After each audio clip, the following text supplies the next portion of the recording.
Gente, entenda uma coisa: justificativa nenhuma transforma seu fracasso em sucesso. Qualquer coisa que você traga para justificar, o que é? Você quer trazer um trauma? É isso? Você quer dizer para mim que você tem dificuldade de vencer porque seu pai era um pai relapso, omisso, agressivo, grosseiro, violento? É isso? Você quer botar sua fraqueza, sua derrota no bullying? É isso? Você quer botar sua falência, sua estrutura ruim na conta da política? Você quer culpar a quem por sua derrota e pelo seu fracasso? Qualquer desculpa que você venha dar para seu fracasso, ele continua sendo fracasso. É isso que nós precisamos entender. Meu pai casou 8 vezes. Tive tentativa de abuso sexual? Tive. Passei dificuldade financeira? Passei. Tinha roupa maneira para usar igual os outros meninos? Não. Mas tudo isso poderia ser usado para justificar o meu fracasso, sim ou não? Mas Salmo 27:10 diz assim: ainda que teu pai e a tua mãe te desampararem, eu, o Senhor, jamais te desampararei. Quando você assume a responsabilidade da sua vida, primeira coisa que você vai ter que aprender a lidar é com a insegurança. Porque agora você não tem mais ninguém para culpar. Agora é você e você. Vai culpar quem agora? Quem vai ser culpado? Por quê? Porque é altamente inseguro. Dizem que um passarinho, irmãos, quando ele vai fazer o seu primeiro voo, ele sabe muito mais sobre coragem do que sobre voo. Ele nunca voou. O que ele sabe é que ele vai saltar do ninho. Ali ele não tem conhecimento sobre voo. O que ele sabe é sobre coragem. Muitas pessoas são extremamente inseguras para tomar suas decisões. Você precisa, para desempenhar sua função, para lidar com a vida, com as demandas, com as intempéries que você vai enfrentar ao longo da sua caminhada, de 2 coisas: força e coragem. É isso. Eu não sei para você, mas para mim a vida pede isso todos os dias: força e coragem para prosseguir nessa caminhada. Em algum momento, em algumas situações, ela vai exigir de nós força e coragem para tomarmos decisões. E eu gosto muito dessa combinação, porque de que adianta um corajoso fraco? Certo? De que adianta? O cara tem coragem, mas não tem força. Tem força, mas não tem coragem. As adversidades estão aí para todo mundo. Você pensa que é só para você, que é um privilégio somente seu? É isso? Não, querido. Hoje tem muita gente doente como você. Hoje tem muita gente sem dinheiro como você. Hoje tem muita gente pensando em se separar como você. Hoje tem muita gente que vai sair daqui e vai voltar para casa e lidar com um filho drogado, com um marido que vai chegar bêbado, como você. Tem muita gente aqui hoje que não sabe como vai pagar a dívida amanhã, como você, independente do valor que ela seja. Pare e pense.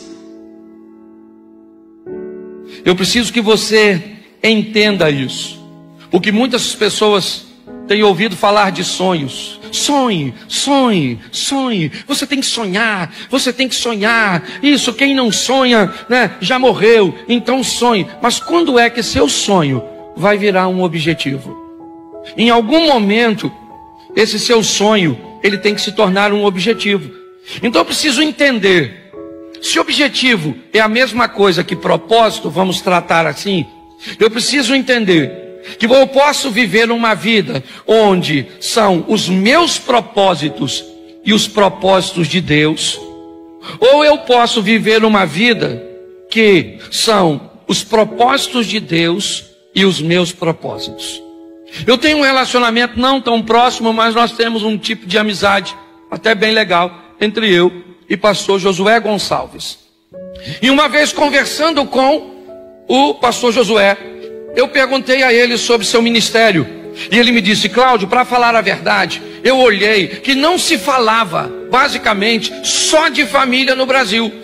Então eu resolvi falar de família e pedi a Deus que abençoasse meu ministério. E eu falei: cara, o meu é totalmente o contrário. Eu nunca pedi a Deus para falar de família. Deus me colocou falando de família e isso virou meu propósito. Para o Josué, ele pegou o propósito dele e pediu Deus para abençoar, e aconteceu. No meu, Deus me deu um propósito e eu tomei como meu. Então eu preciso que você entenda que há esses dois modelos, e que muitas vezes você vai se ver dentro de um propósito que foi Deus que te levou, e você vai viver bem nele, como aconteceu comigo. Em outras ocasiões, você pode pegar um propósito que é seu e levar para Deus, e Deus pode aprovar e fazer com que isso aconteça. Mas eu aprendi que sonhos são aquelas coisas que eu quero. Eu quero me formar, eu quero me casar, eu quero ter uma casa, eu quero ter isso, eu quero fazer aquilo. Nossa, isso é extremamente legal. Mas objetivos são aquelas coisas que eu vou fazer acontecer. Sonho não se realiza, a não ser que ele se torne objetivo. Ou você faz de seu sonho virar um objetivo, ou inevitavelmente você vai morrer querendo alcançar alguma coisa que nunca alcançou. Quando os sonhos viram objetivo, as coisas mudam. Marcos capítulo 5, verso 25. Estava ali certa mulher que há 12 anos vinha sofrendo de hemorragia. E ela padeceu sob muitos cuidados de vários médicos e gastava tudo que tinha, mas em vez de melhorar, piorava. Quando ouviu falar que Jesus, de Jesus, chegou por detrás dele, no meio da multidão, e tocou o seu manto. Porque pensava, porque o quê? Se eu somente tocar em seu manto, ficarei. Presta atenção, qual era o sonho dela? Qual era o sonho dela? Ela queria ficar curada ou não? Sim. Ela tentou a cura no método convencional, sim ou não? Ela procurou os médicos, fez tudo o que podia, deu certo? Não, mas ela continua querendo ficar curada. É seu sonho. Mas quando é que até então é seu sonho? O que ela tem? Uma multidão. Porque sempre que alguém precisa de algo, ou na grande maioria das vezes na Bíblia, a Bíblia vai colocar uma multidão como oposição. Bartimeu queria a atenção de Jesus. O que tinha? Uma multidão. Vamos lá, estão conduzindo um paralítico a Cafarnaum, a casa de Jesus. O que tem na casa de Jesus? Uma multidão. Sempre haverá uma oposição, algo que vai se opor. É assim que funciona. O que nós estamos vendo é uma mulher que olhou que tem uma oposição, o que ela disse: eu vou tocar nele, esse é meu sonho, e meu sonho se transformou num objetivo, e por ser um objetivo eu não quero saber a quantidade de pessoas que tem, eu não quero a atenção dele, eu não quero parar, interromper sua comitiva, eu não quero nada, eu quero apenas alcançar o meu propósito, e eu coloquei na minha mente que se eu tocar nele, eu vou ficar curada, o que eu tenho fé, e eu vou lá e toco nele. É isso que está acontecendo aqui. Quando ela faz isso, ela fica curada, porque ela fez, não simplesmente quis. Deixa eu terminar com o último texto, também muito conhecido. Lucas capítulo 15, é o setor de achados e perdidos. Capítulo 15 de Lucas. Ovelha perdida, dracma perdida, filho perdido, está tudo perdido. Caindo em si disse: quantos empregados de meu pai têm comida de sobra e eu aqui morrendo de fome? Eu me porei a caminho e voltarei para meu pai e direi: pai, pequei contra o céu e contra ti. Verso 19. Não sou mais digno de ser chamado teu filho, trata-me como um dos teus. Ele está no momento difícil e ele diz: eu aqui pereço de fome. Na casa de meu pai até os criados têm pão com fartura. Levantar-me-ei, irei ter com meu pai. Vou dizer para ele, presta atenção. Tudo que está sendo dito como uma proposta de futuro. Levantar-me-ei, irei ter com meu pai, e lhe direi: pequei contra o céu e diante de ti, já não sou digno de ser chamado teu filho, me trata como um de teus empregados. Mas tudo isso é futuro. Nada disso trouxe o perdão para o filho pródigo. Não.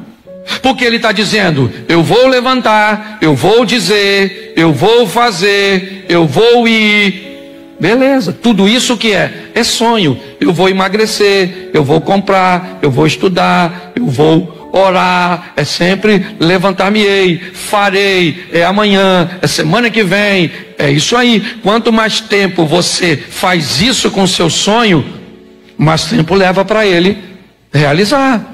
Mas quando chega ao verso 20, a seguir o sonho virou objetivo. Levantou-se e foi. Levantar-me-ei e irei. Nada aconteceu. Levantou e foi. Pronto. Ali o sonho virou objetivo. E agora, estando ao longe, o pai o viu, porque ele foi. O pai olhou, correu, o beijou, o abraçou. Traga vestes, sandálias, anel, vamos tomar um banho, porque vai ter uma festa.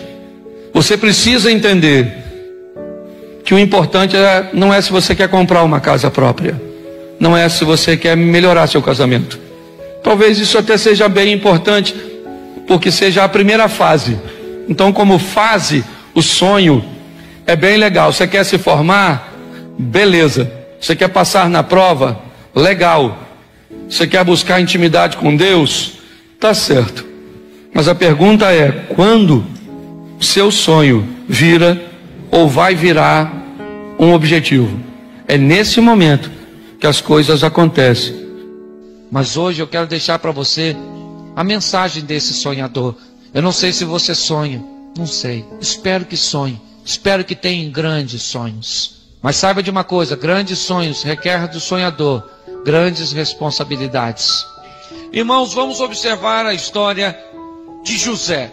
Uma história bem conhecida, mas que eu quero trabalhar alguns pontos com vocês importantíssimos, que nós precisamos considerar, principalmente aquelas pessoas que são sonhadoras, aquelas pessoas que têm sonhos, que têm grandes sonhos.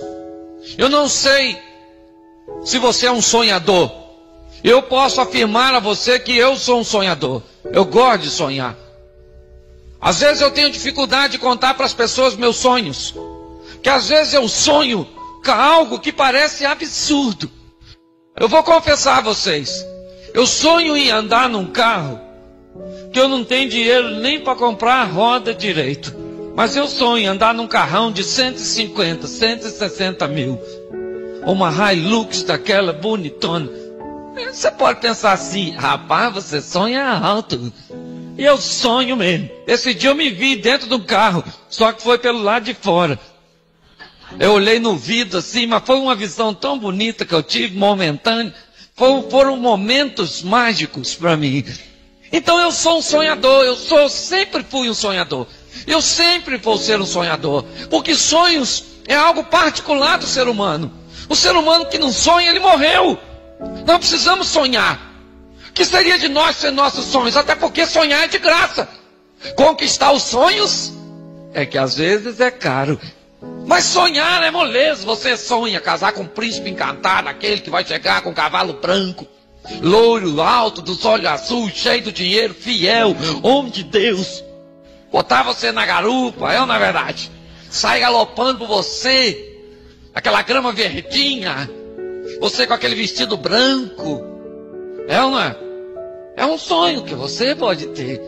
De repente alguém que já casou com um príncipe encantado que virou um sapo, vai olhar para você e vai dizer, esse homem não existe. Não, minha filha. Sonhar não paga, gente. Sonhar é bom. É uma particularidade do ser humano. É ou não é verdade? O único que sonha é o ser humano. Pelo menos ninguém nunca me contou história além do ser humano. Você que tem algum bicho de estimação, ele já sonhou alguma coisa? Já contou para você o sonho dele? Não, porque o sonho é uma particularidade nossa. Então sonhar é importante. Por isso é que eu quero incentivar você hoje. Estou falando para jovens, sonhadores. Aqueles que querem chegar em lugares altos. Aqueles que querem ir além. Aqueles que querem buscar grandes coisas. É para você que eu estou falando. E sonhador não tem idade.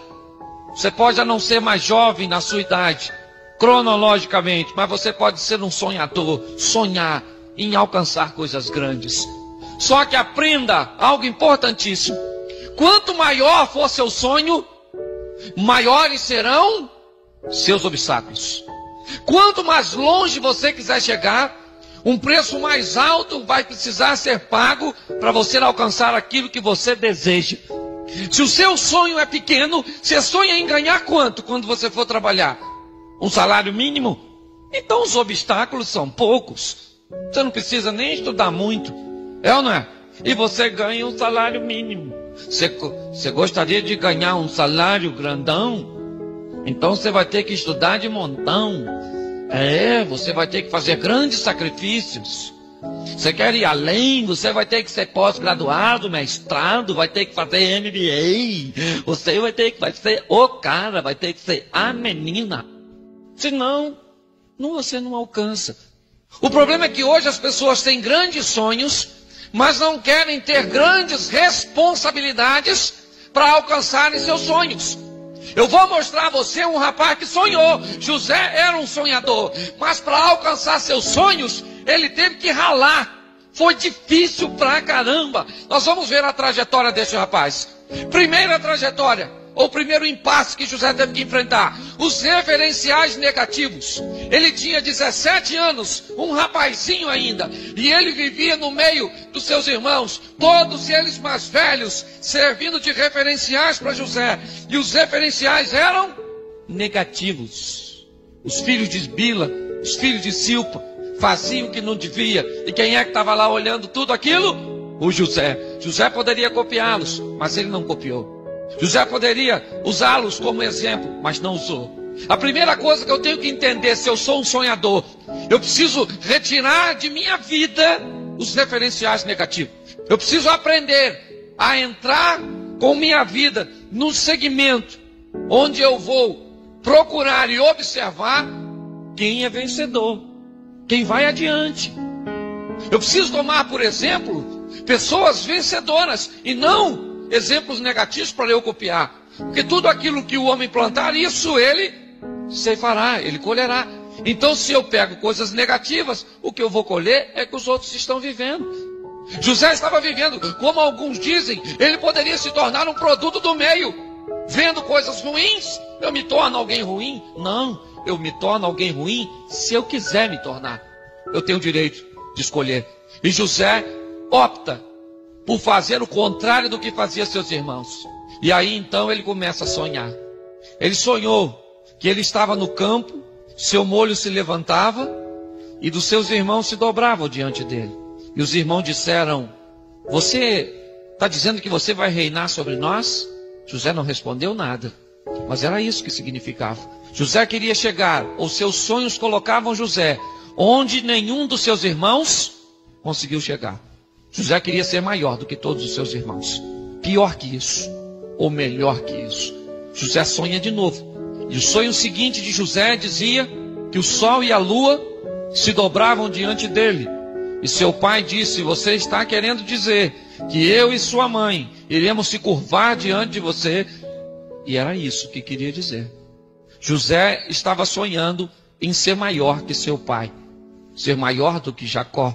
Um homem rico, um homem próspero, um homem vencedor, um homem que Deus era com ele. José está sonhando coisas grandes, irmãos. E isso vai exigir de José um grande esforço para alcançá-lo. José agora está sonhando. E quando ele sonha e conta seus sonhos e mostra para seus irmãos que ele queria ir longe, que ele queria ir além, ele desperta inveja no coração dos seus irmãos. Começa a acontecer uma conspiração para o sonho de José não se tornar realidade. Essa é a verdade. Porque tem alguém que não gosta de ver os nossos sonhos se tornarem realidade. Esse alguém é o inimigo de nossas almas, ou de nossa alma. Por mais que você às vezes não creia, tem alguém conspirando para você ser um derrotado. Tem alguém conspirando para você ser infeliz. Tem alguém conspirando para você não ter paz. E um complô vai ser montado. Eu vou mostrar isso para você, para roubar o sonho de José. José não pode chegar onde ele sonhou. Nós precisamos interrompê-lo. Nós precisamos interceptá-lo. Nós precisamos abater José para que ele não alcance. E o primeiro a não gostar dos sonhos de José, seus irmãos. Os irmãos não gostaram do sonho de José porque eles não sonhavam. E quem não sonha não gosta de sonhador, meu querido. Aprenda isso. O indivíduo que não chegou, ele está torcendo para você não chegar. O indivíduo que não é feliz, ele está torcendo para você também não ser. Aquele que não conseguiu vencer, ele não pode te ver no topo, pois isso vai passar para ele um atestado de incapacidade. Os irmãos de José não queriam que José fosse um vencedor. Eles odiaram José, eles conspiraram contra José. E agora, José vai ao campo, como seu pai mandou, para ver como estavam seus irmãos. E os irmãos se reúnem antes de José chegar e resolvem matá-lo. Pegaram José e jogaram José numa cova e ficaram decidindo do lado de fora o que fariam daquele rapaz. Vamos matá-lo? Não vamos matá-lo? Um dos irmãos, Rubem, resolve agir em favor de José e diz: nós não vamos matá-lo, é melhor vendê-lo. Vamos vender José, não vamos matá-lo, mas vamos vender José. Vamos tirar José de perto de nós. Nós não gostamos da presença desse sonhadorzinho. Vamos tirá-lo da presença de papai, pois papai gosta mais dele do que de nós. Inclusive, o pai de José poderia fazer o sonho de José se tornar realidade. Que o pai de José poderia colocá-lo acima de todos os seus irmãos. Ele tinha autoridade para fazer isso, assim como Davi fez com Salomão, colocando ele no trono. Os irmãos de José queriam tirar José de perto de Jacó, porque Jacó poderia morrer e José poderia crescer e se tornar até mesmo mais poderoso do que Jacó. Tinha alguém que poderia tornar o sonho de José realidade. Esse alguém era Jacó. E a estratégia é: tiremos José de perto de seu pai. Tiremos os recursos de José. Vamos pegar este rapaz e vamos tirar ele de perto do papai. Vamos mandá-lo para longe. Vamos acabar com essa história de uma vez por todas. E vendem José. Meu irmão, eu imagino se eu fosse José, se você fosse José, o queridinho do papai até ontem, o indivíduo que poderia ter tênis de 12 mola, o indivíduo que poderia usar MP9, o indivíduo que poderia ter um laptop de última geração. José deveria ser o rapaz, poderia andar bonitão. Agora foi vendido por uma caravana de ismaelitas e é escravo. Existe um objetivo por trás disso, irmãos. O objetivo é roubar o sonho de José e colocar no lugar dos sonhos rancor, mágoa. Mas o que me chama a atenção de José é que mesmo vendido como escravo, o coração de José não azedou. José não ficou amargo. Você não vê o coração daquele rapaz ressentido? Não. Até porque se o coração dele ficasse ressentido, Deus não estaria com ele. E o texto diz que José é vendido para o Egito, mas o pai dele estava com ele, a família dele estava com ele. É que estava com José no Egito? Deus, o único que ficou com José. Todos os recursos foram mandados embora, saíram de perto de José, mas Deus está com ele. E aprenda uma coisa, querido: Deus é suficiente para nos dar vitória. Nós precisamos entender isso. É dele que procede a nossa vitória. José está vendido, é verdade. Ele foi vendido, ele foi traído por seus irmãos, mas seu coração está limpo. Meu irmão, você quer ser um vencedor e deixar seus sonhos em primeiro lugar? Aprenda a não se decepcionar com as pessoas. Aprenda a lidar com os momentos de adversidade. eu quero mostrar a você a preocupação de Deus com a sua vida. E que tipo de vida? As duas. Alguns extremistas acham e se preocupam apenas com sua vida material. É verdade. Outros se preocupam apenas com a sua vida espiritual. Alguns acham que, a vida material é o mais importante. Aliás, sequer acreditam em vida espiritual. Outros se detêm apenas na vida espiritual e acham que não tem que fazer nada para a vida material. E a minha preocupação hoje é falar com você sobre e enfatizar essa questão de vida terrena. Por quê? Porque nós vivemos debaixo de uma lei de semeadura. E eu queria mostrar algo. Se você gosta de anotar, vai aí, apesar de ficar gravado. Deuteronômio, vamos começar por aqui. Deuteronômio 30:19. Coloca aí esse texto. Talvez ele traga luz para você. Vamos lá? Leia para mim, por favor. Os céus. Oxe. Pode deixar o outro, esse aí tá bom. Os céus e a terra tomo por contra que eu tenho a vida e a bênção e a escolhe, pois, a vida para que tu e a tua feche seus olhos. Deixa o texto aí, por favor. Senhor nosso Deus e Pai, em nome de Jesus, continua falando conosco. Usa-me como um canal de bênção nesta hora, pelo poder do nome de Jesus. Amém, glória a Deus. Amém? Preste atenção o que Deus está falando nesse texto. Me parece que Ele está se referindo a toda a vida. É uma comunicação global. Ele diz: os céus e a terra, esteja você onde estiver, eu tomo hoje por testemunhas entre eu, Deus, e você. É isso que ele está dizendo. E eu quero que eles testemunhem o quê? Que eu tenho feito uma proposta para o ser humano. E a proposta que eu tenho feito para ele é vida ou morte, é bênção ou maldição. E ele termina dizendo: escolhe. É um conselho. Escolhe, pois, a vida, escolhe, pois, a bênção, para que vivas tu e a tua semente. É a proposta de Deus. É importante nós olharmos para esse texto e entendermos o que Deus está dizendo. Coloquei diante de você vida e morte, bênção e maldição. E agora você precisa fazer a sua escolha. Você precisa tomar a sua decisão. E pautado nessa decisão, você terá que arcar com as consequências daquilo que fez, seja de curto, seja de médio, seja de longo prazo. Tem coisas que você fez que não vão aparecer agora, vão aparecer a médio prazo.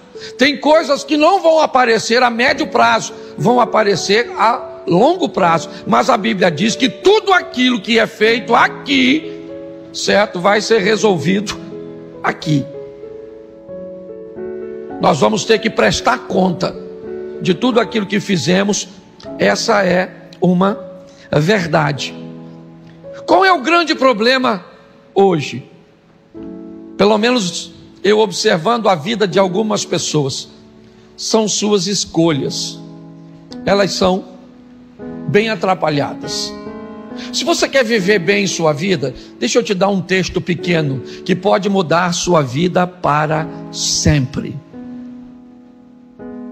O Deus que você e eu servimos é tão bom que Ele resumiu tudo o que você pode imaginar na Bíblia apenas em um capítulo, o capítulo 1 de Gênesis.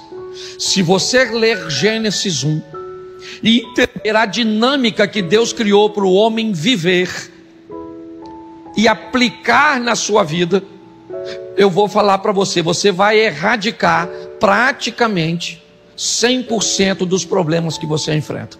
E aqui hoje eu só quero citar duas dicas: haja luz e traga firmeza no meio da água. do instável. Duas coisas que nós vamos aprender nessas lições, que começa com céu, terra, fé, tantas coisas que Deus ensina só em Gênesis 1. Você quer, para aguçar a sua curiosidade? Vamos lá. No princípio criou Deus céus e terra. Gênesis 1:1. Mensagem é: aprenda a viver. Coloque o céu em primeiro lugar, ele é prioridade, mas não esqueça da terra, porque você também tem corpo para viver aqui. Segundo, chame à existência aquilo que não existe como já existisse. Isso é princípio de fé. Quer viver bem aqui? Tenha fé. Eu vou mostrar isso já já a você.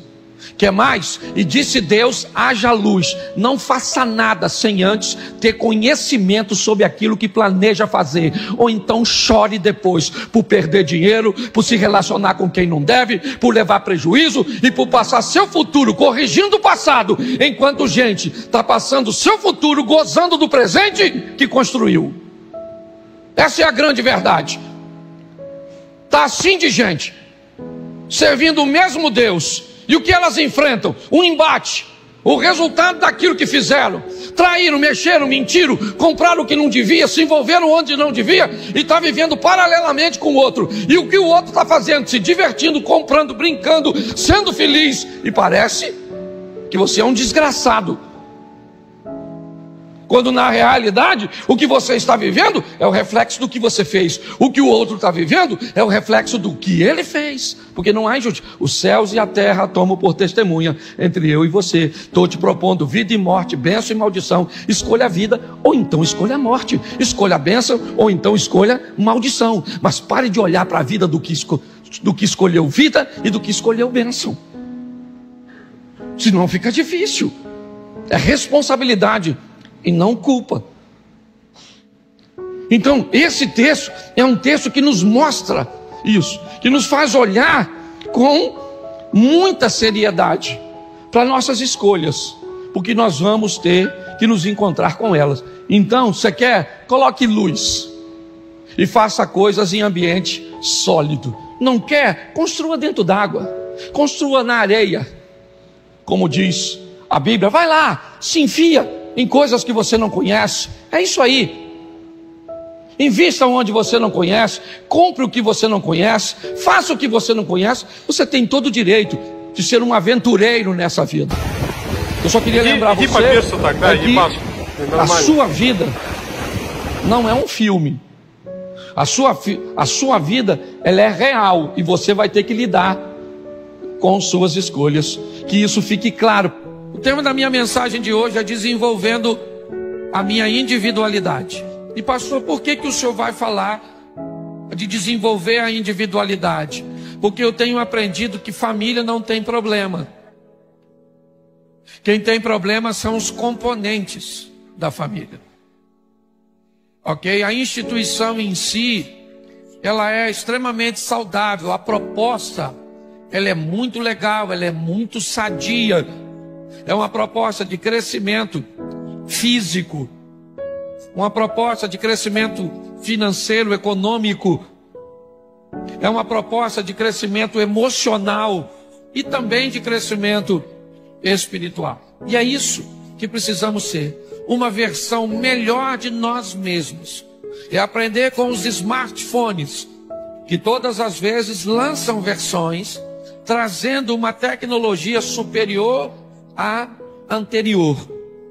Então a proposta é que amanhã eu seja melhor do que hoje, e que hoje eu já estou bem melhor do que ontem. Primeiro eu descubro quem eu sou, depois eu dou o direito aos outros de terem seus direitos. A proposta da vitória é para todos nós, mas eu preciso entender quem eu sou.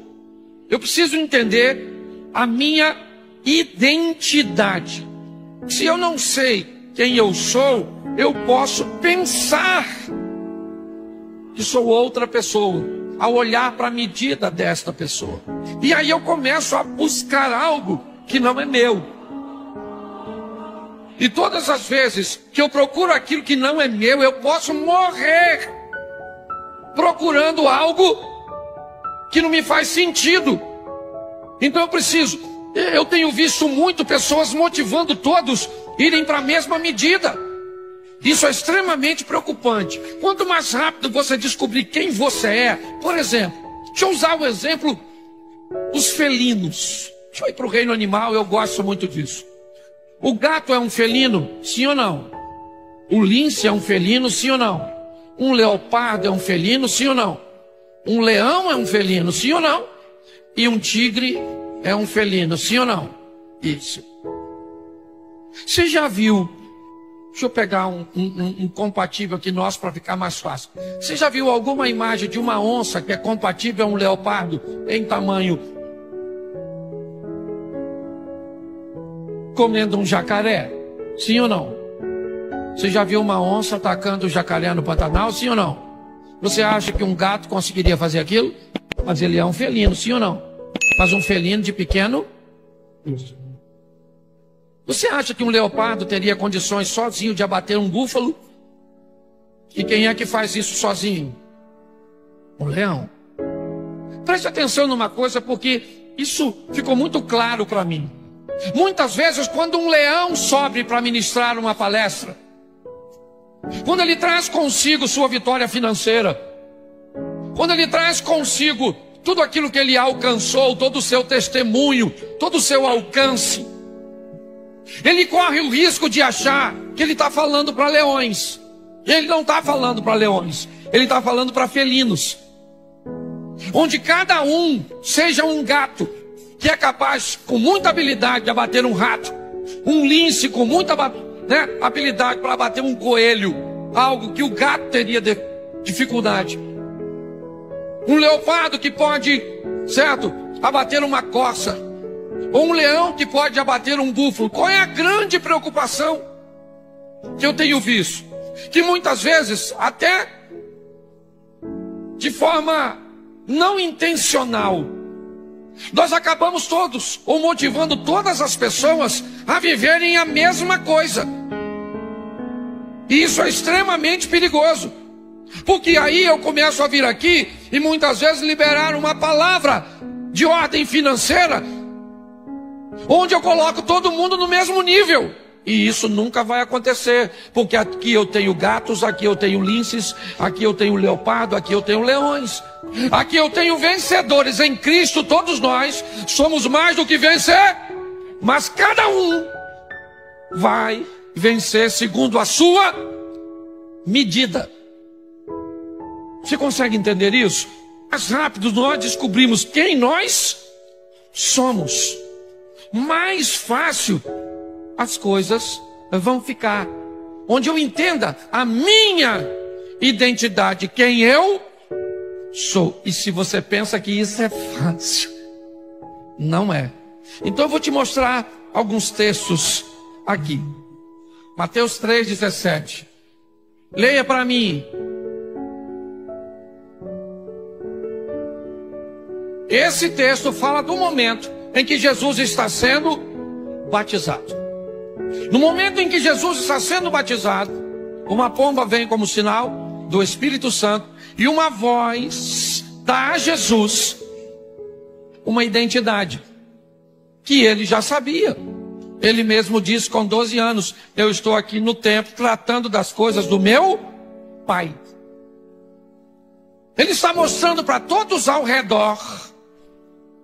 É isso que Deus está fazendo. Quem aquele indivíduo que está sendo batizado é. E quem Deus diz que ele é? Ele é filho. Amém? A identidade dele é a identidade de... Ele é filho de... E quem é você? Quem é você? Filho de... O pai dele é seu pai? Então beleza. Então você já sabe quem você é, sim ou não? Então tá bom. Você já sabe quem você é, tá legal.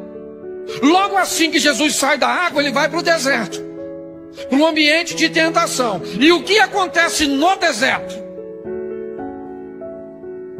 Qual é a intenção de Satanás no deserto? Colocar em questão, em dúvida, aquilo que Deus afirmou. Sim ou não? Isso. Jesus está com fome? Está com sede? Está cansado? E aí, o que o diabo diz? Se tu és o filho de Deus. Preste atenção. O tempo inteiro. Quer com elogios, quer com críticas. Quer com vitória, quer com derrota. O ambiente vai tentar fazer com que você perca a sua identidade. Isso. Quer com comiseração se você estiver sofrendo, porque aí você, porque eu estou sofrendo, porque ninguém sofre igual a mim, porque eu estou mesmo assim, porque Deus não olha para mim, porque coitadinho de mim, porque era melhor não ter nascido, porque... Ou então, quer saber de uma coisa? Eu não preciso de Deus, eu estou muito bem, eu tenho meu carro, minha casa, eu tenho tudo. Porque a proposta é fazer com que você se convença de que você não é o filho de Deus. Então você precisa saber quem você é. Certo? Qual é a sua identidade? Bom, eu sou filho. Beleza, eu sou filho de quem? Eu sou filho de Deus, está certo. Isso ninguém tira. Eu posso estar com dinheiro ou sem dinheiro, eu sou filho de... Com saúde ou sem saúde, eu sou filho de... Minha mulher pode estar fiel ou me traindo, eu sou filho de... Eu sou filho de Deus de qualquer jeito. Então ninguém pode te convencer o contrário, pelo amor de Deus. Você acha que o diabo continua tentando fazer isso? Se você é o filho de Deus, se você... Agora, uma das maneiras que vai te ajudar muito a você descobrir quem você é quando você descobrir sua missão. Missão e identidade me parece que são duas coisas bem entrelaçadas. Quando você descobre o que você veio fazer nessa terra, e aí é outro problema, porque a gente começa a achar que tem que fazer o que o outro está fazendo. Aí a Bíblia diz lá direitinho, porque é um corpo. É ou não é? Corpo. Lembra do corpo? Corpo. Isso é uma maravilha. Quem é mais importante no corpo? O corpo. Vamos imaginar aqui o dedo. O que o dedo tem a ver com o olho? Nada, sim ou não? Até entrar um espinho no dedo. Quem é que corre para lá desesperado? O olho. E o corpo fala, o olho, acha logo que isso tem que sair do dedo. E é tão legal porque, por exemplo, olha como é que as coisas funcionam. Aí você está passando na rua, um vento jogou um cisco no olho. Quem é que corre para lá desesperado? O dedo. Reciprocidade. Tira esse cisco daí. Pega um ônibus lotado. E você vai ver. É só você ficar 1h e pouco em pé. E as pernas começam a conversar com o traseiro. Senta, cara. Tá doendo, pô. Você começa a revezar. Certo? E o traseiro fala, senta. As pernas falam, senta. Para me refrescar. Aí os seus olhos começam a monitorar o ônibus. Para ver se alguém está com indício de que vai levantar. E aí então você vai lá e fica na oração. Você... Faz ele levantar aí, Senhor. Oh, meu Deus do céu. Aí quando você senta, o que as pernas falam? Glória a Deus. Aleluia. Aí você vai fazer uma viagem, 4 horas de carro, 5 horas de carro. Você sentado dirigindo. Olha o traseiro, ó. Fumigando. Aí você já faz assim. E o traseiro fala para as pernas. Levanta, querida. Lembra aquele dia do ônibus? Aquele dia eu sentei. Está na hora de você ficar em pé. Sim ou não? Porque cada um tem a sua finalidade. Então descubra quem você é. Jesus também teve esse problema, quer ver? Mateus 1:21. Ela dará à luz um filho, e você deverá dar-lhe o nome de... Porque ele salvará o seu povo dos seus... Presta atenção, aqui está a missão. Jesus é filho de Deus. E qual é a missão de Jesus? Salvar. Ele é o salvar e pronto. Um dia ele está numa festinha de casamento que a Benita acabou cedo. Festa grande. Certo? E a turma bebendo. Então a turma estava xaropando lá na festa do casamento. E Jesus está lá. De repente, Maria, mãe de Jesus, falou: meu filho, acabou o vinho, ó. Pessoal, ó, manguaçou. Ele não tem vinho. Jesus falou: mamãe, beleza. Ainda não é chegada a minha? Isso aí. O que ele está falando? Eu não vim para isso, eu vim para salvar. Eu sei o que eu vim fazer. Pessoas diziam: você é um profeta Elias? Ele disse: o que você pensa a meu respeito? Você é Jeremias? Você tem demônios. Você é um charlatão. Tudo isso falavam sobre ele. Jesus tinha problema com isso? Sim ou não? Não. Porque ele sabia quem ele? Todas as vezes que alguém fala algo de você que você não é, só te dói porque você quer ser. Entendeu? Ah, você é feio. É uma verdade que não precisa ser dita, mas você tem que escutar.